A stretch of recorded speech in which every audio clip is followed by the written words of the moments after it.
আজকের এই বিশ্লেষণে সবাইকে স্বাগত। আমাদের সবারই কিন্তু পড়াশোনার রুটিনটা মাঝে মাঝে খুব এলোমেলো হয়ে যায়, তাই না? আজকের আলোচনায় আমরা এমন একটা পূর্ণাঙ্গ ফ্রেমওয়ার্ক বা লাইফ সাইকেল নিয়ে কথা বলবো, যেটা এই অগোছালো রুটিনটাকে একদম সুশৃঙ্খল আর দারুণ কার্যকর একটা যাত্রায় বদলে দেবে। মনোযোগ ধরে রাখাটা অনেক সময় কঠিন মনে হলেও কিছু নির্দিষ্ট পদ্ধতি অনুসরণ করলে এটা কিন্তু খুব সহজেই অর্জন করা সম্ভব। তো চলুন শুরু করা যাক। আমাদের আজকের এজেন্ডাটা একটু দেখে নেওয়া যাক। সহজে মনে রাখার জন্য পড়ার প্রয়োজনীয় ২০টি দারুণ টিপসকে মূলত ৪টা ধাপে ভাগ করা হয়েছে। ১. প্রস্তুতি এবং সঠিক পরিবেশ। ২. কার্যকর মনোযোগের কৌশল। ৩. শারীরিক ও মানসিক সুস্থতা। এবং ৪. প্রেরণা ও অগ্রগতি মূল্যায়ন। তো প্রথমেই আসছে প্রথম ধাপ, প্রস্তুতি এবং সঠিক পরিবেশ। কারণ সম্পূর্ণ মনোযোগ অর্জনের এই যাত্রাটা সবসময় শুরু হয় আমাদের চারপাশের পরিবেশকে নিজেদের নিয়ন্ত্রণে আনার মাধ্যমে। মানে একটা বই খোলার আগে সঠিক স্টেজটা তৈরি করা কিন্তু সবচেয়ে বেশি জরুরি। এখানে একটা স্পষ্ট পার্থক্য বুঝতে পারাটা একদম ক্রুশাল। এই যে বিছানায় বসে বা টিভির সামনে পড়ার অভ্যাস, এটা কিন্তু অবচেতনভাবেই আমাদের ঘুম বা অলসতাকে ডেকে আনে। আমরা সবাই জানি এর শেষ পরিণতি কী হয়। অন্যদিকে পড়ার জন্য একটা নির্দিষ্ট টেবিল চেয়ার আর মোবাইলবিহীন পরিবেশ মস্তিষ্ককে খুব ক্লিয়ার একটা সিগন্যাল দেয় যে এখন শুধুই কাজ করার সময়, অন্য কিছু না। আর এই ব্যাপারটা কিন্তু জাদুর মতো কাজ করে। প্রতিদিন যেমন রাত ৮টা থেকে ১০টার মতো একটা নির্দিষ্ট সময়ের রুটিন সেট করে ফেললে, আর সাথে ফরেস্ট বা স্টে ফোকাস্টের মতো ডিজিটাল লক অ্যাপগুলো ব্যবহার করলে, ওই যে পড়তে বসার শুরুর দিকের জড়তা আর মোবাইলের প্রতি তীব্র আকর্ষণ, সেটা পুরোপুরি ভ্যানিশ হয়ে যায়। আচ্ছা, একটা বাধামুক্ত পরিবেশ তো নিশ্চিত হলো। এবার চলুন দ্বিতীয় ধাপে যাই। দেখা যাক কিভাবে এই মজবুত ভিত্তির ওপর সক্রিয়ভাবে পড়ার বা কার্যকর মনোযোগের কৌশলগুলো প্রয়োগ করা যায়। এই স্লাইডের সবচেয়ে ইন্টারেস্টিং বিষয়টা হচ্ছে পোমোডোরো টেকনিক। মানসিক ক্লান্তি বা বার্নআউট এড়াতে এটা অবিশ্বাস্য রকম ভালো কাজ করে। পদ্ধতিটা খুব সিম্পল। ২৫ মিনিট একদম ডিপ ফোকাস দিয়ে পড়া, তারপর ৫ মিনিটের একটা ছোট্ট বিরতি। এরকম ৪টা সাইকেল শেষ করার পর ১৫ থেকে ৩০ মিনিটের একটা লম্বা বিরতি নিলেই কিন্তু মস্তিষ্ক ঘন্টার পর ঘন্টা একদম সতেজ থাকে। একবারে পুরো একটা আস্ত অধ্যায় শেষ করার বিশাল লক্ষ্য না নিয়ে টার্গেটটাকে ছোট করে যদি মাত্র ১০ পৃষ্ঠায় নামিয়ে আনা যায়, তাহলে কাজটা অনেক সহজ মনে হয়। আর মস্তিষ্ক যখন সবচেয়ে ফ্রেশ থাকে, ঠিক তখনই গণিতের মতো কঠিন বিষয়গুলো ধরে ফেলা উচিত।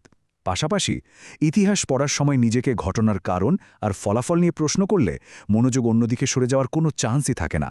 জীববিজ্ঞানের মতো যেসব সাবজেক্টে প্রচুর তথ্য একে অপরের সাথে কানেক্টেড থাকে, সেখানে একটা মাইন্ড ম্যাপ তৈরি করা একদম গেম চেঞ্জারের মতো কাজ করে। মূল টপিকটাকে মাঝখানে রেখে চারপাশে শাখা প্রশাখা এঁকে আইডিয়াগুলো কানেক্ট করলে পুরো বিষয়টা একেবারে ছবির মতো ব্রেনে গেঁথে যায়। এবার আসি ফাইনম্যান টেকনিকে। এর আসল কথাটাই হলো, প্রকৃত দক্ষতা তখনই আসে যখন কোনো জটিল বিষয় খুব সহজে অন্য কাউকে বুঝিয়ে বলা যায়।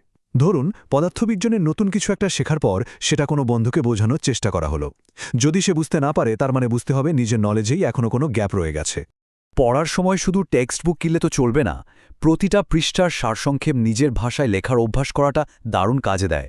এর পাশাপাশি বই পড়ার সাথে সাথে যদি ইউটিউবের ব্যাখ্যামূলক ভিডিওর মতো বিভিন্ন মাধ্যম মিলিয়ে পড়া যায়, তাহলে একই জিনিস বিভিন্ন ডাইনামিক অ্যাঙ্গেল থেকে অনেক গভীরভাবে বোঝা সম্ভব হয়। কিন্তু শরীর যদি চরম পরিশ্রান্ত থাকে, তাহলে সেরা কৌশলগুলো কিন্তু ফেল মারতে বাধ্য। আর ঠিক এ কারণেই আমাদের এই বিশ্লেষণের তৃতীয় ধাপে শারীরিক ও মানসিক সুস্থতা বজায় রাখার উপর সবচেয়ে বেশি জোর দেওয়া হয়েছে। এই ছোট্ট চেকলিস্টটা দেখুন। এখানে খুব সাধারণ কিছু ফিজিক্যাল পরিবর্তনের কথা বলা হয়েছে। পড়তে বসার আগে জাস্ট 5টা গভীর শ্বাস নেওয়া, ব্যাকগ্রাউন্ডে কথা ছাড়া শান্ত কোনো লো-ফাই বা ক্লাসিক্যাল মিউজিক চালিয়ে দেওয়া, আর ভারী বা ভাজা পোড়া খাবারের বদলে বাদাম বা ফলের মতো হালকা স্ন্যাক্স খাওয়া। এই ছোট ছোট জিনিসগুলোই কিন্তু শরীরকে একদম তীব্র ফোকাসের জন্য রেডি করে ফেলে। বিশ্রামের যে চূড়ান্ত একটা বায়োলজিক্যাল নিড আছে, সেটা কিন্তু কোনোভাবেই অস্বীকার করার উপায় নেই। প্রতিদিন 7 থেকে 8 ঘন্টার পর্যাপ্ত ঘুম একদম অপরিহার্য।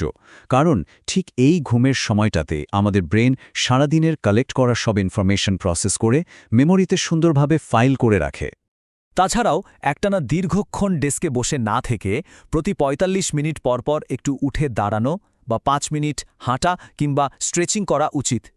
এতে করে শরীরে রক্ত আর অক্সিজেনের ফ্লো একদম ঠিক থাকে, আর দীর্ঘক্ষণ বসে থাকার যে অনিবার্য ক্লান্তি, সেটা কেটে গিয়ে ফোকাস অনেক বেড়ে যায়। অবশেষে আমরা চলে এসেছি চতুর্থ ধাপে। এতক্ষণ ধরে এত যে মেহনত, সেটা তো লম্বা সময়ের জন্য ধরে রাখতে হবে, তাই না? এই ধাপের মূল ফোকাসটাই হলো দীর্ঘমেয়াদী ধারাবাহিকতা বা মোমেন্টাম। এবং জবাবদিহিতা নিশ্চিত করা। পড়ার মতো একটা একঘেয়ে কাজকে কিন্তু চাইলেই বেশ মজাদার করে তোলা যায়। সপ্তাহে ৩ থেকে ৪ জন বন্ধুর একটা ছোট স্টাডি গ্রুপ তৈরি করলে অথবা সারাদিনের টার্গেট পূরণ করার পর নিজেকে নিজের প্রিয় ওয়েব সিরিজের একটা এপিসোড দেখার মতো ছোটখাটো রিওয়ার্ড দিলে এই জার্নিটা অনেক বেশি এঙ্গেজিং হয়ে ওঠে। প্রতিদিনের প্রোগ্রেস ট্র্যাক করাটা অনুপ্রেরণার একটা বিশাল বড় উৎস। একটা প্রথাগত ফিজিক্যাল ডায়েরি ব্যবহার করে দিন শেষে টাস্কে টিক দেওয়ার যে একটা আলাদা মানসিক তৃপ্তি আছে, সেটা বলে বোঝানোর মতো না।